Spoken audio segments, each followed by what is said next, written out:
অবশেষে দীর্ঘ প্রতীক্ষার অবসান ঘটতে যাচ্ছে। বহুদিনের আলোচনা, জল্পনা-কল্পনা আর লাগাতার আন্দোলনের পর দেশের লাখো সরকারি কর্মকর্তা ও কর্মচারীর জন্য সত্যি এক নতুন অধ্যায়ের সূচনা হতে চলেছে। প্রিয় সরকারি চাকুরিজীবী ভাই ও বোনেরা, আজকের সকালের আপডেট নিউজে আপনাদের স্বাগতম। যারা আমাদের চ্যানেলে নতুন তারা এখনই চ্যানেলটি সাবস্ক্রাইব করুন, আর হ্যাঁ, অবশ্যই কমেন্ট করে জানাবেন আপনারা কে কোন জেলা থেকে আমাদের ভিডিওটি দেখছেন। তবে চলুন কথা না বাড়িয়ে আজকের সর্বশেষ সংবাদটি জেনে নিন। আজ প্রধানমন্ত্রীর এক যুগান্তকারী ঘোষণার মধ্য দিয়ে বিষয়টি একেবারে পরিষ্কার হয়ে গেল যে আগামীকাল মঙ্গলবার বিকেল 4টায় প্রকাশ হতে যাচ্ছে বহুল প্রত্যাশিত নবম পে স্কেলের চূড়ান্ত গ্যাজেট। এই ঘোষণার পর থেকেই সমগ্র দেশের সরকারি চাকুরিজীবীদের মাঝে শুরু হয়েছে নতুন আশার আলো এবং বাঁধভাঙা উচ্ছ্বাস। সচিবালয় থেকে শুরু করে দেশের প্রত্যন্ত অঞ্চলের প্রতিটি সরকারি দপ্তরে এখন কেবলই এই একটি বিষয় নিয়েই আনন্দঘন আলোচনা চলছে। বিশেষজ্ঞদের মতে এই নতুন পে স্কেলটি শুধুমাত্র একটি সাধারণ বেতন বৃদ্ধির বিষয় নয়, এটি আসলে সমগ্র জনপ্রশাসন ব্যবস্থায় একটি অভাবনীয় ও সামগ্রিক পরিবর্তনের সূচনা করছে। কারণ এবার শুধু মূল বেতন নয়, বরং এর পাশাপাশি বিভিন্ন ভাতা, বার্ষিক ইনক্রিমেন্ট এবং এমনকি অবসরকালীন বা পেনশন ব্যবস্থাতেও আসছে বেশ বড় ধরনের কাঠামোগত পরিবর্তন। দীর্ঘ ৮ বছরেরও বেশি সময় ধরে সরকারি কর্মচারীরা দ্রব্যমূল্যের ঊর্ধ্বগতির সাথে তাল মেলাতে যে যৌক্তিক দাবি জানিয়ে আসছিলেন, সেটিরই একটি বাস্তবসম্মত ও পূর্ণাঙ্গ প্রতিফলন দেখা যাচ্ছে সরকারের এই নতুন কাঠামোতে। সবচেয়ে বড় এবং আকর্ষণীয় পরিবর্তনটি আসতে যাচ্ছে মূল বেতন বা বেসিক স্যালারির ক্ষেত্রে। নির্ভরযোগ্য সূত্র থেকে ধারণা করা হচ্ছে বিভিন্ন গ্রেড ভেদে সরকারি কর্মচারীদের মূল বেতন 20% থেকে শুরু করে সর্বোচ্চ 40% পর্যন্ত বৃদ্ধি পেতে পারে। একটি উদাহরণ দিলে বিষয়টি আরও পরিষ্কার হবে।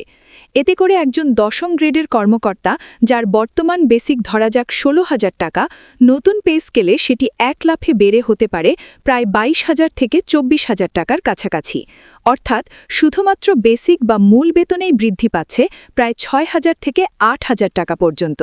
নিম্ন গ্রেডের কর্মচারীদের ক্ষেত্রেও এই বৃদ্ধির হার অত্যন্ত সম্মানজনক রাখা হয়েছে, যাতে করে জীবনযাত্রার ন্যূনতম ব্যয় তারা স্বাচ্ছন্দ্যে মেটাতে পারেন।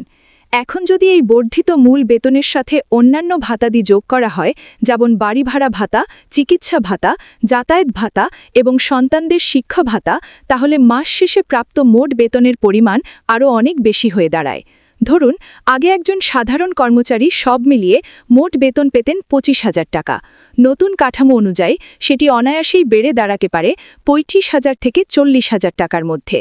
অর্থাৎ একজন কর্মচারীর মাসিক আয়ে সরাসরি যুক্ত হচ্ছে প্রায় 10,000 থেকে 15,000 টাকার একটি বড় অঙ্ক। বর্তমান সময়ের বাজার মূল্য এবং জীবনযাত্রার ব্যয়ের কথা বিবেচনা করলে এই বাড়তি অর্থ প্রতিটি সরকারি কর্মচারীর পরিবারে একটি বিশাল স্বস্তি বয়ে আনবে। সুবিধার তালিকা এখানেই শেষ নয়।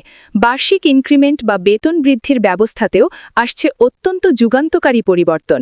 আগে যেখানে বার্ষিক ইনক্রিমেন্ট ছিল নির্দিষ্ট অঙ্কের একটি তুলনামূলক ছোট পরিমাণ, সেখানে এখন সেটিকে সম্পূর্ণভাবে শতাংশ ভিত্তিক বা পার্সেন্টেজ আকারে করার প্রস্তাব চূড়ান্ত হয়েছে। ধরুন, বছরে যদি 5% হারে ইনক্রিমেন্ট দেয়া হয়, তবে একজন 20,000 টাকার বেসিক বেতনধারী কর্মকর্তা প্রথম বছরেই পাবেন 1,000 টাকা। আর সবচেয়ে মজার ব্যাপার হলো, এই হিসাবটি চক্রবৃদ্ধি হারে পরের বছর আবার তার নতুন বেতনের উপর প্রযোজ্য হবে। ফলে কয়েক বছরের মধ্যেই একজন কর্মচারীর বেতন অত্যন্ত উল্লেখযোগ্যভাবে বৃদ্ধি পাবে। এখন একটু বিস্তারিত হিসাব করে দেখা যাক। প্রথম বছর যদি কারো বেসিক 20,000 টাকা হয়, দ্বিতীয় বছর 5% বৃদ্ধিতে তা হবে 21,000 টাকা। তৃতীয় বছরে সেই 21,000 টাকার উপর 5% বৃদ্ধি পেয়ে তা দাঁড়াবে 22,050 টাকায়। ঠিক একইভাবে চতুর্থ বছরে তা হবে প্রায় 23,153 টাকা। অর্থাৎ মাত্র 3-4 বছরের মধ্যেই কোনো রকম প্রমোশন ছাড়াই প্রায় 3,000 টাকার বেশি বেতন বৃদ্ধি হচ্ছে, যা আগের নির্ধারিত ইনক্রিমেন্ট ব্যবস্থায় এত দ্রুত এবং এত বেশি পরিমাণে কখনোই সম্ভব হতো না। এই চক্রবৃদ্ধি পদ্ধতি তরুণ কর্মচারীদের দীর্ঘমেয়াদে চাকরিতে ধরে রাখতে বিশাল ভূমিকা রাখবে। মূল বেতনের পাশাপাশি ভাতার ক্ষেত্রেও আসছে বড় ধরনের সুখবর। বিশেষ করে সরকারি কর্মচারীদের বাড়ি ভাড়া ভাতা বৃদ্ধির সম্ভাবনা সবচেয়ে বেশি। শহর ও এলাকা ভেদে জীবনযাত্রার ব্যয়ের তারতম্য বিবেচনা করে এই ভাতা 10% থেকে 20% পর্যন্ত বাড়ানো হতে পারে। এতে করে যারা ঢাকা বা চট্টগ্রামের মতো বড় এবং ব্যয়বহুল শহরে বসবাস করেন তাদের বাসা ভাড়া এবং অন্যান্য আনুষঙ্গিক ব্যয় মেটানো অনেকটা সহজ হয়ে যাবে। পাশাপাশি চিকিৎসা ভাতাও উল্লেখযোগ্য হারে বাড়ানোর প্রস্তাব রয়েছে। আগে যেখানে চিকিৎসা ভাতা ছিল অত্যন্ত সীমিত এবং বর্তমান সময়ের তুলনায় অপ্রতুল, সেখানে এখন সেটিকে বাস্তব চিকিৎসা ব্যয়ের সাথে সামঞ্জস্যপূর্ণ করার একটি সুনির্দিষ্ট পরিকল্পনা নেওয়া হয়েছে। ফলে পরিবার এবং বয়োজ্যেষ্ঠ সদস্যদের চিকিৎসা ব্যয় সামলানো কর্মচারীদের জন্য আরও অনেক বেশি সহজতর হবে। সবচেয়ে গুরুত্বপূর্ণ এবং স্বস্তিদায়ক সুখবরটি এসেছে পেনশন ব্যবস্থায়।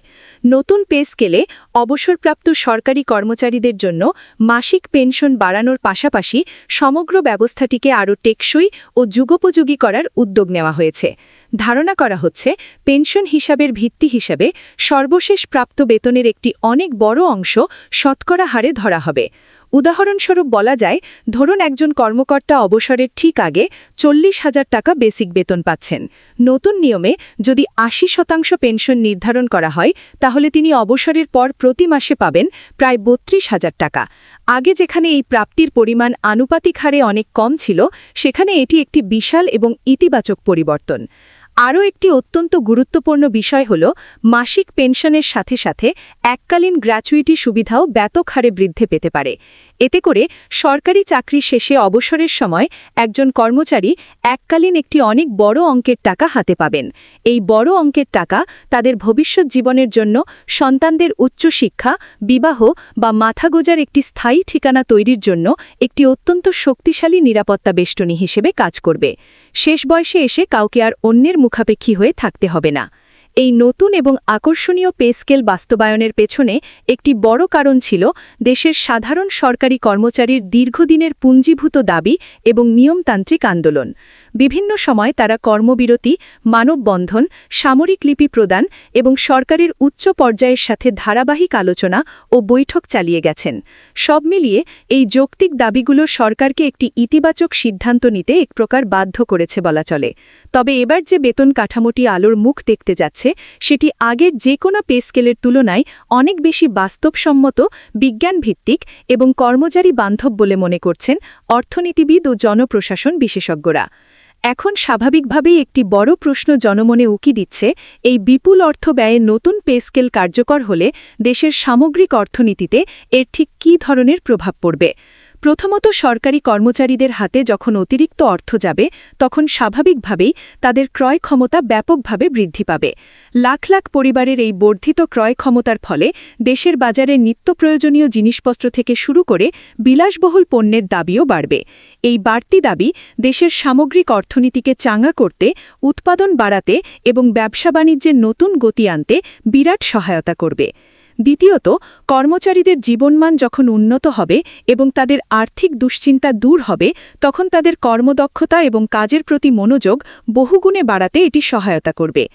আর্থিক স্বাচ্ছলতা সরকারি দপ্তরগুলোতে দুর্নীতি কমাতেও পরোক্ষভাবে বিশাল ভূমিকা রাখবে বলে আশা করা যায়। তবে এর সাথে সরকারের সামনে একটি বড় চ্যালেঞ্জও রয়েছে, আর তা হল রাষ্ট্রীয় কোষাগার থেকে বিশাল অঙ্কের ব্যয় বৃদ্ধি পাওয়া। কিন্তু সরকার যদি পরিকল্পিতভাবে এবং সুনির্দিষ্ট রাজস্ব আদায়ের মাধ্যমে এটি বাস্তবায়ন করে, তবে বাজারের মূল্যস্ফীতি বা অর্থনীতির উপর নেতিবাচক প্রভাব ন্যূনতম পর্যায়ে রাখা সম্ভব হবে। সরকারের উপর যেন হঠাৎ করে বিশাল কোনো আর্থিক চাপ তৈরি না হয়, সেদিকেও নজর রাখা হয়েছে। আরও একটি অত্যন্ত গুরুত্বপূর্ণ কৌশলগত বিষয় হল, এই নতুন পে স্কেল একসাথে পুরোপুরি কার্যকর না করে ধাপে ধাপে বাস্তবায়ন করা হতে পারে। অর্থাৎ একসাথে সব পরিবর্তন কার্যকর না করে 2 বা 3 ধাপে এটি চালু করার একটি পরিকল্পনা সরকারের বিবেচনায় রয়েছে। ধরা যাক, প্রথম ধাপে শুধুমাত্র বেসিক বা মূল বেতন বৃদ্ধির অংশটি কার্যকর করা হলো।